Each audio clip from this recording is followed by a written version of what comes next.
welcome to the People Forward Leadership Podcast. I'm your host, Dr. Carol Parker Walsh. As an expert in transformational leadership and human development, and the creator of People Forward Leadership, I'm here to help you create thriving, engaged teams and unstoppable leaders. In each episode, we'll explore the strategies and insights that will elevate your leadership impact and drive lasting results. Get ready for a transformative journey filled with actionable steps. Let's go. Hello, and welcome to the podcast. So I was scrolling through my LinkedIn feed and I saw a video that really moved me. The video was about a routine traffic stop, and usually I don't watch these type of videos because I never know what I'm going to see. But because this video was on LinkedIn, I assumed there was probably more to it than you'd originally think, and luckily I was right. Not only was it a special video to watch, it was one of the clearest real-world examples of people forward leadership that I've come across, all in a 2-minute video. Now, when I talk about the 3 pillars of leader awareness, empowered ecosystems, and adaptive continuous learning, they can sometimes feel disjointed or singular. It can be hard to see how they work in tandem, how they're iterative, and how they build on each other. But when I say they're intertwined and interconnected, this video was a great demonstration of what I mean. While I talk about them separately sometimes, and you've heard me do that in the podcast, because each one matters and each one has its own definition and meaning and actions that you can take to embody them, the 3 pillars are really parts of a whole. And this video demonstrated beautifully how it works. And it didn't happen in a boardroom, but on the side of a road in North Carolina. But we've experienced, to some degree, this leadership moment. In conference rooms, in one-on-ones, in those moments when someone comes at you sideways and you have to decide who you're going to be in that moment. So let me set this up for you. A deputy named Shawn Singleton pulls over a woman named Katelyn who was going 61 in a 45. Now, traffic stops these days are already tense because there's a power dynamic, there's uncertainty. Most people are at least a little nervous when they see those lights in the rearview mirror. But Katelyn wasn't nervous, she was hostile. From the moment Deputy Singleton approached her window, she met him with an attitude. He asked her why she was speeding. She pushes back, tells him she wasn't. He asked about the attitude. She says, "Am I not allowed to have bad days?" And then she says something that would make most people defensive. "I come from a background where I don't do cops. I can't stand cops," is what she said. Now, pause there. Imagine that you're this deputy. You just walked up to do your job, maybe even planning to give this person a warning. And before you can even have a conversation, they've told you they can't stand you. Not because of anything you've done, but because of what you represent, because of experiences they've had that have nothing to do with you. What would you do? Now, most of us, if we're being honest, would get defensive. We'd match the energy. We'd think, fine, you want attitude? I'll give you attitude and a ticket. We'd prove a point. We'd protect our ego. We'd show them that they can't talk to us like that. That's the human response. That's what most people, if we're honest, would do. But that's not what he did. Deputy Singleton stayed calm. He didn't match her energy. He didn't get defensive. He didn't even lecture her about respect or attitude, other than to ask what's with the attitude. And even then, he said, "I'm just curious about why you have an attitude," still operating in a non-confrontational manner. He runs her license, and despite everything, despite the hostility, despite being told she can't stand him, he just gives her a warning. No ticket, no fine, no court date. He tells her, "Hey, listen, I understand you're having a bad day. I'm not trying to make it any worse." And then he does something unexpected. Instead of sending her on her way, he pauses and he asks her a simple question. "Are you good?" 3 simple words, and it changed everything. because she wasn't good. And something about the way he asked, something about the space he created allowed her to tell the truth. She opened up and told him she comes from a hard background. She's been clean and sober for 4 months, and she's always had bad experiences with cops. And he doesn't interrupt. He doesn't say, well, I'm not like that. Nope, he just listens. Then he asks another question. Is there anything I can do for you? Do you need help with anything? And here's the most important. He said, do you want a hug? She says yes, then got out of the car and they hugged.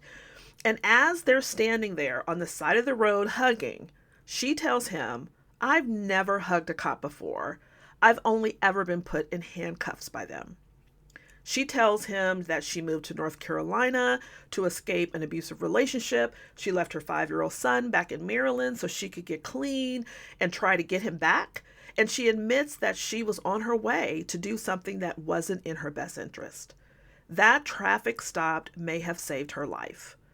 By the end of the interaction, Katelyn isn't hostile anymore. She's actually praying for him. She's calling him sir. She's thanking him for his kindness.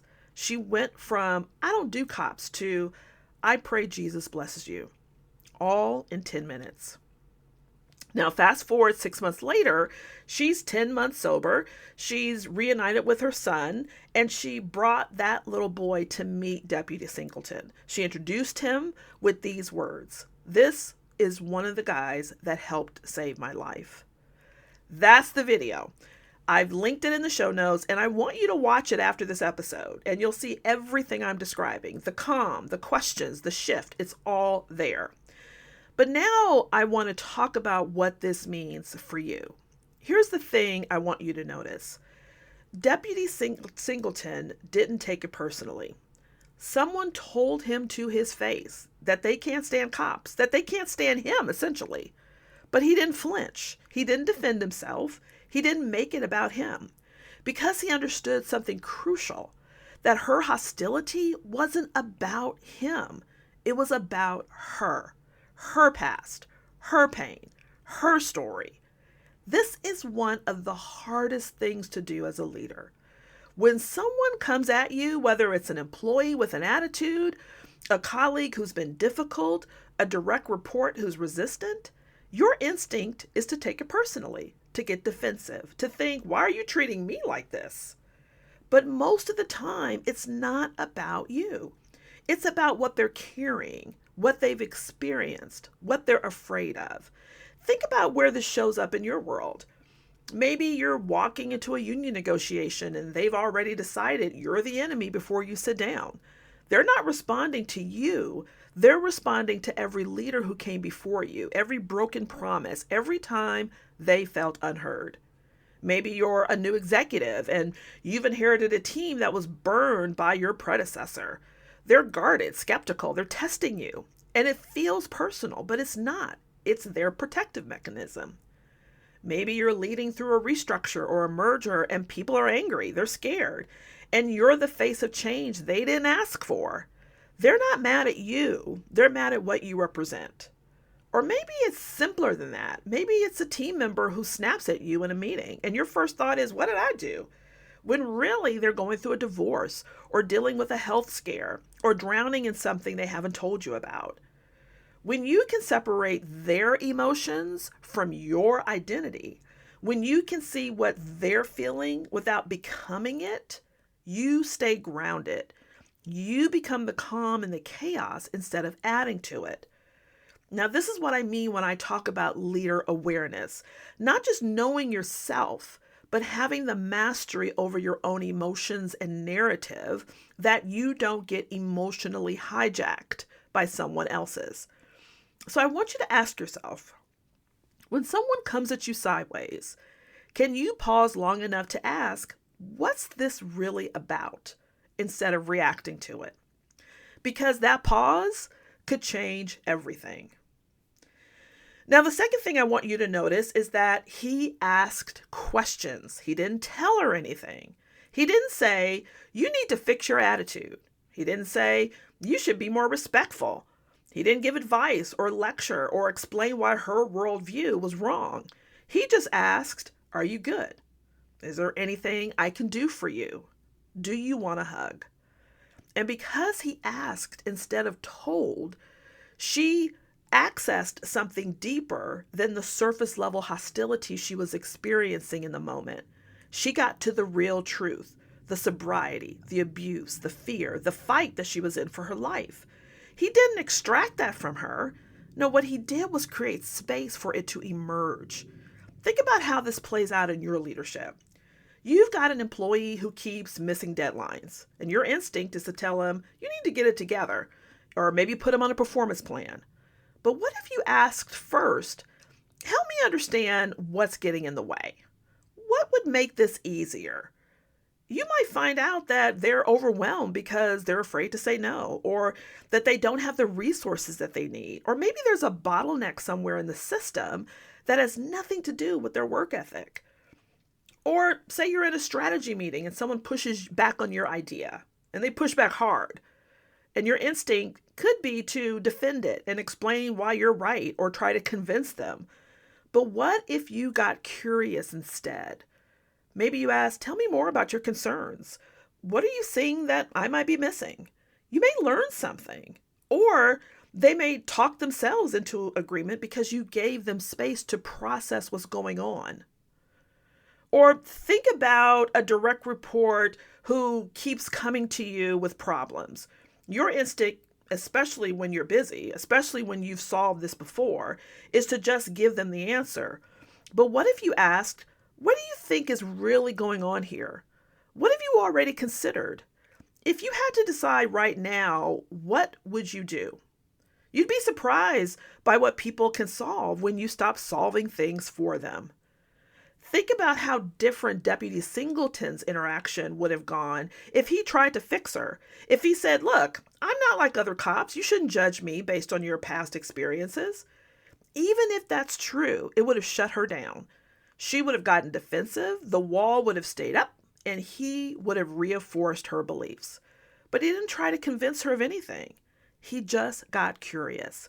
He asked questions and actually listened to the answers. This is what empowered ecosystems is about. You're not the hero with all the answers. You're the guide who creates conditions for people to find their own. So here's another question I want to ask you. How often are you telling versus asking? And when you ask, are you really listening? Or are you just waiting for your turn to talk? The best leaders I know ask more than they tell. They listen more than they speak. And they trust that people have wisdom inside of them that just needs space to come out. Now, the third thing he did, and this is a big one, is that he made it safe for her to change. Now, Katelyn walked into that interaction with a fixed belief. I don't do cops. That belief was built over years, maybe decades of negative experiences. It was her protection mechanism, her armor. But in 10 minutes, it cracked open. She went from hostility to vulnerability, from I can't stand you to I pray Jesus blesses you, from never having hugged a cop to embracing one on the side of the road. That's not a small shift. That's something where someone's entire world view was changing in real time. And it only happened because he didn't punish her for where she started. He let her be hostile without retaliating. He let her be wrong about him without correcting her. He let her challenge everything she thought she knew. And instead of penalizing her for it, he held space for her to see something different. Now, I want you to think about your organization. You've got that employee who's been around for 15 years and is resistant to every new initiative. They roll their eyes in meetings. They say things like, we tried that before and it didn't work. And your instinct might be to write them off or go around them or push harder until they comply. But what if their resistance isn't stubbornness? What if it's protection? Maybe they've seen leaders come and go with big ideas that never stuck. Maybe they've been burned by change efforts that made their life harder. Maybe they've learned that the safest thing to do is to resist because at least then they're not disappointed. So what if instead of pushing, you created safety? What if you said, I know you've seen a lot of change here. I'd love to hear what's worked and what hasn't. What should I know before we move forward? You're not agreeing with their resistance. You're making it safe for them to drop it. Or think about a high performer who made a visible mistake. Maybe they botched a presentation on to the board, or lost a client, or made a call that cost the organization money. How you respond in that moment determines everything. If you come down hard and make them an example, everyone is watching. And then they learn it's not safe to take risks here. It's not safe to fail. Better to play it safe and stay invisible. But what if you hold them accountable and hold space for them to learn from it? If you say, let's talk about what happened and what you can do differently, that's when people grow. That's when they take ownership instead of hiding. That's what creates transformation. Not convincing people they're wrong, not arguing with them until they adapt a new perspective, but being a consistent, steady, and safe space for them so that they can let their guardrails down and see things for themselves. This is adaptive, continuous learning in action. Not just learning new skills, but creating the safety for people to evolve their beliefs, challenge their assumptions, and actually grow.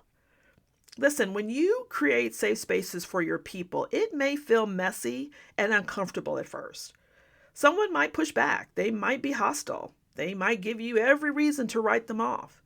But that's where transformation usually happens, not in comfort, but in safety. So here's my final question for you. Is it safe to be wrong on your team? Is it safe to fail? Is it safe to change your mind, to challenge the status quo? Is it safe to show up imperfect and still be valued? If you're not sure, ask and be ready to hear the truth. So let's bring this home. When Deputy Singleton did on the roadside wasn't luck. It wasn't just being nice. It was leadership, real human people-forward leadership. He didn't take it personally when someone attacked him. He asked questions instead of giving lectures. He created safety for someone to change even when she gave him every reason not to. And here's what I want you to really sit with. You're going to have those moments too. Maybe not on the side of a highway, but in your conference rooms, in your one-on-ones, in those hallway conversations, Slack messages, or in those team meetings. Moments where someone gives you attitude and you've got to choose how to respond. Moments where someone is struggling and you've got to choose whether to fix it or to listen. Moments where someone is stuck in a story about who you are or who they are, and you get to choose whether to fight that story or create space for a new one. People-forward leadership is about consistently showing up for your people when they give you every reason not to. And let's be honest, you won't be perfect at this. None of us are. There will be days when you match someone's energy instead of staying grounded, days when you tell instead of ask, and days when you react instead of respond. There has to be grace in this for your people and also, importantly, for yourself. But this is what it means to be a people-forward leader. And it's not for everyone because most of the work isn't really about your people. It's about you. It's you doing the inner work to stay calm when someone pushes your buttons. It's you learning to get curious instead of defensive. It's you holding space for someone else's growth, even when it's uncomfortable. That's the work, and it never ends. But when you commit to it, when you show up like Deputy Singleton did, you don't just change an interaction. You might just change someone's life. So I want you to go watch the video. It's in the show notes. The link is in the show notes. And you'll see everything I'm talking about. And after you watch the video, here's one more question for you. How am I showing up for my people, especially when they give me every reason not to? I want to thank you for being here. And remember, keep leading people forward. I'll see you next time. Thanks for tuning in to the People-Forward Leadership Podcast. If you're ready to implement the insights and strategies shared in today's episode, schedule a call with our team to explore how we can help you drive talent retention, boost engagement, and develop extraordinary people-forward leaders in your organization. Plus, be sure to visit our website to access additional resources that will support your growth goals. Until next time, keep leading your people with purpose and confidence. And remember, when your people thrive, organizational success is inevitable.